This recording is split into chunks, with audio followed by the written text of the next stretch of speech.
Tell me, do you believe in positive thinking? You know, if I want a old Rover car, second hand, something within reasonable scope that could happen to me, not multi-billionaire by tomorrow morning.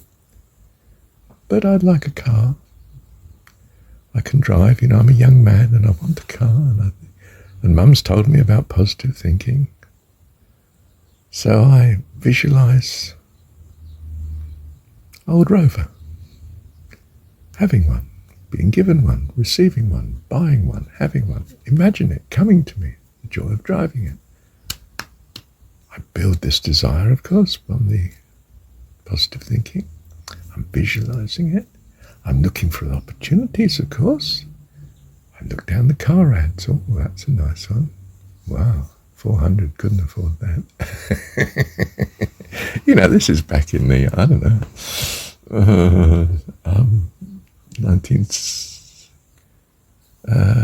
late 1960s, isn't it? And, in the end, they start to come at me from all directions. So, in fact, it was quite a lesson. Mum got a bit of money from something and she said, I'd like you to have a car. She didn't know I was looking for a car. She just knows I'm a young man and I can drive, but I haven't got a car. And that horrible father of his didn't buy him one and said he would, had promised him, she knows all the story. She probably originated all the story. But anyway, she sends me enough money and I find out, I can't remember how now, there's a chap round the corner, literally walking distance, less than 5 minutes away, selling this car. Nice family man he was. I was not Christian, you understand. And he sells it to me and and I bought it for something like $150.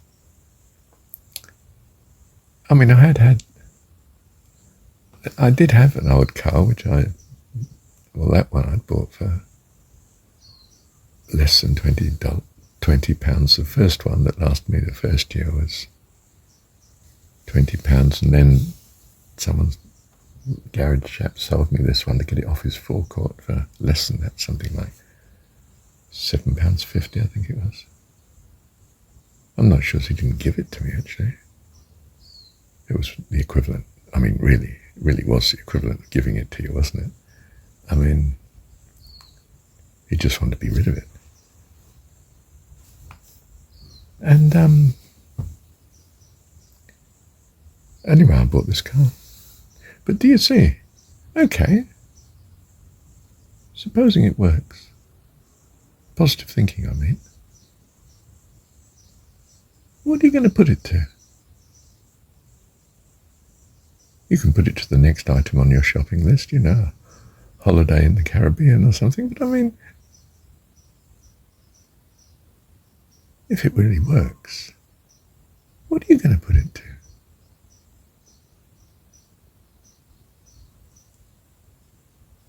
How about knowing God? How about I want to be a friend of God? Who could be more helpful than God? Especially your God, as you understand God could or should be. You say, well, he doesn't exist. That's a positive thinking thing. That's the complete opposite of the Rover you decided to exercise positive thinking on. Yeah. But it's also for infinite gain. You mean, would I do the football pools, in modern world? Would I do the lottery? Oh, well, I might spend a bit of effort on that. Well, how about spending a bit of effort on visualizing God as your friend, your God? How wonderful it would be. Just as a daydream.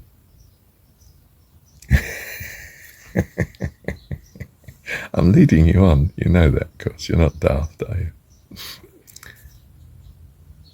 But what about that? After all, Marsha,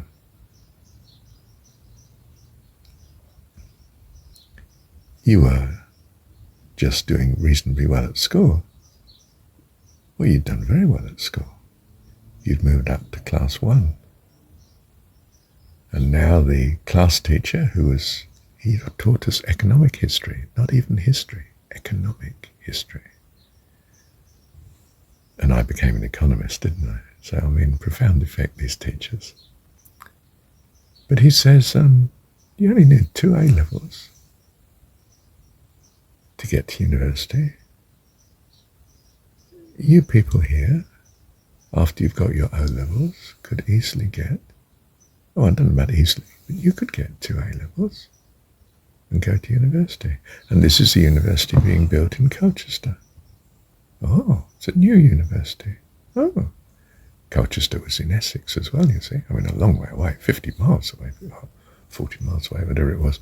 But, long way away.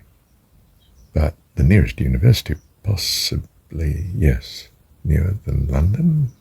Yeah, I think so. I'm not sure. Anyway, it captured the mind, didn't it? So I'm down the garden and I'm thinking, I know I've recorded this before, haven't I? If that butterfly, I can see that butterflies don't stay very long where they are, and this one was open-winged. If it's still there when I come back, having walked around the garden, I'll take it as some indication that I'm going to go past my examinations, I think, O-levels, I walked around the garden. Yep, it was still there. Oh. Okay, I'll put out another fleece then. It's a fleece, isn't it? A sign. I don't know anything about the Bible, really. Chalk and cheese, I wouldn't know the difference, But I know some of the stories. I know this thing about looking for signs, omens, if you like. You wouldn't think it was very Christian, my approach. I'm then thinking, okay, the next is the A-levels, isn't it? Okay, walk around the garden. Butterfly's still there. And I'm not sure whether I didn't do going to college first or go on to do the A-levels, but, in other words, the O-levels be good enough for the A-levels. And the butterfly's still there anyway. Okay, I go to university. Yep. The butterfly's still there. Another trip round the garden. And I'm not sure how far I got. Whether I got up to, probably that I'd get a degree. It was my horizon. I wouldn't have thought about masters, and I probably wouldn't know about masters and that sort of thing then, You just get a degree at university. And the butterfly was still there.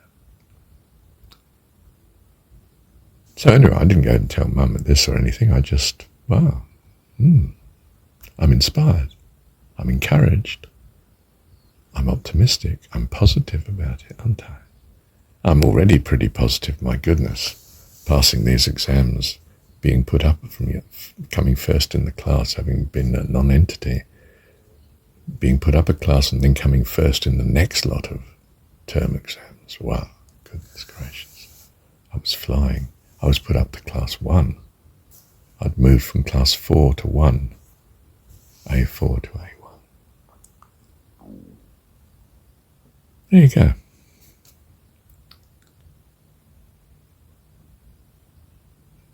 So, what you powerfully believe does come about. You powerfully believe it because that is the path you're on, who you are. Choose what you believe. Choose you this day whom you will serve. Choose the best that you can conceive of. Best I could conceive of at the time was the academic life. Not be a businessman like my dad. No way did I want to do that. That was all dark and black. City. Didn't want to do that. I conceived of a way ahead. Be an academic. Wow. Dad thought I was going to be a plumber. a builder, something like that. Didn't have high expectations of his son, did he? He was manager of a stockbroker's, for goodness sake. But Mum, oh my goodness. I mean, Mum wasn't what you'd call godly. Wasn't Christian. She was loving, though, to me. That's what counted. She wanted the best that she could conceive of for me, which was being an officer in the army, would you believe? Because she came from Farnborough, Hampshire, where all the Aldershot and where all the military had been during the Second World War, and her youth was just wonderful because she was beautiful, and they were all men. And the officers were well-off men, and Dad was one of them, with a car. Got him. Beware of what you desire, for you will surely have it. And Marshall became a lecturer of economics in the universities.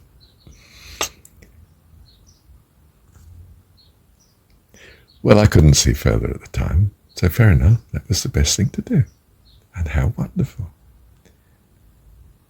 But you can take shortcuts. Why don't you just choose to positively expect and claim friendship with God, your God, whatever that is?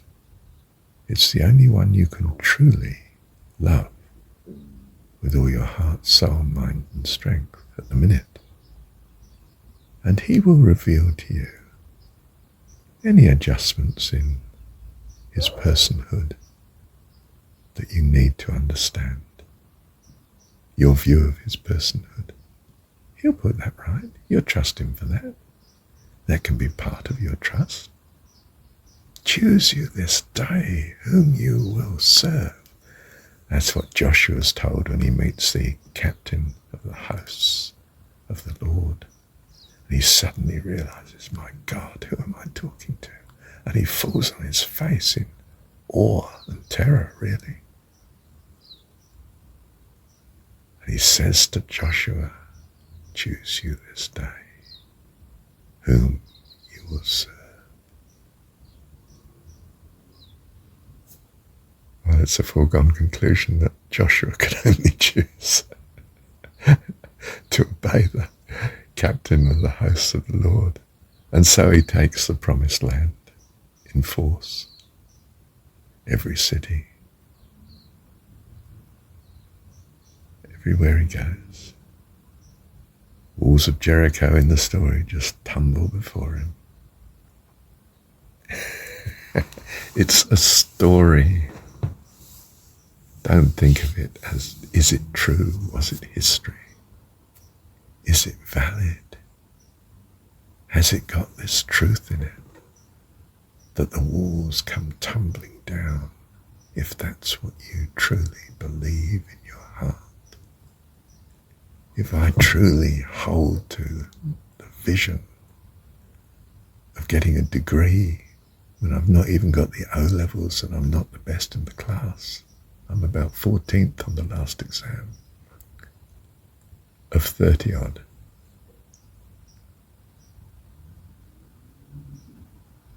But I achieve it. And Mum gets her wealthy officer with his car. I mean, very wealthy, as it turned out.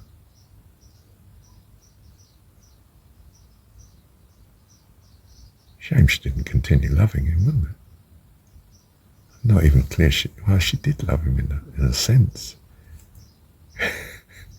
He was her ideal catch. But apparently not her ideal to live with when it came to it. Oh my goodness, no. Oh dear. So that's another story, isn't it? And not a good one. But it's a world of good and evil, that you may choose the good. Okay? What is the good for you? Isn't it the personification of all that you value?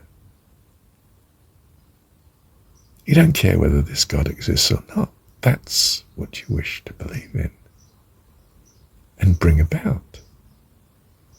If some fairy were to grant your wish, like your rich man or your university degree or your old second-hand Rover car,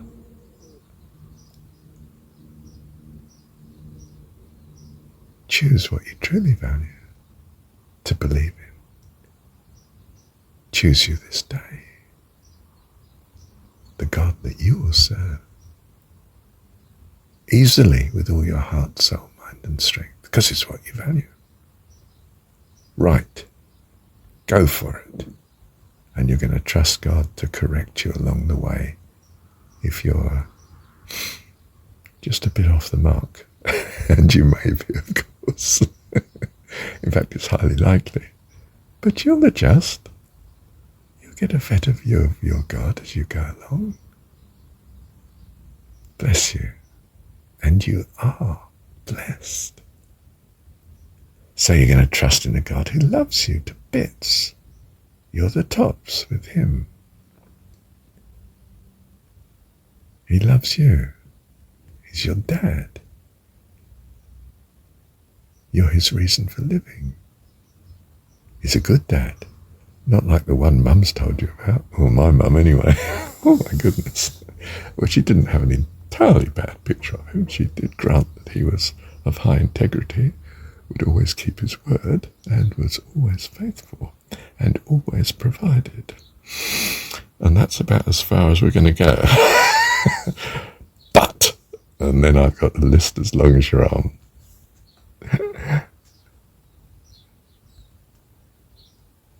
Well, the God I'm believing in is a wonderful God. He doesn't just love me. He loves all that he's made, and he's made all. And he has no failures. He's my God, not someone else's God. He's my God. He's available to all. He's the true God. He's my God. And I may have to change my view on certain points about his character. I'm open to that from my experience, not just from what you're telling me, but my experience. In other words, in a strange way, it's his spirit within me that's teaching me. I listen to advice. I choose whether to take it or not. I'm a bit of a cynical Englishman, you might think. Yes. Yes, I suppose I'm cautious. But I know what I value.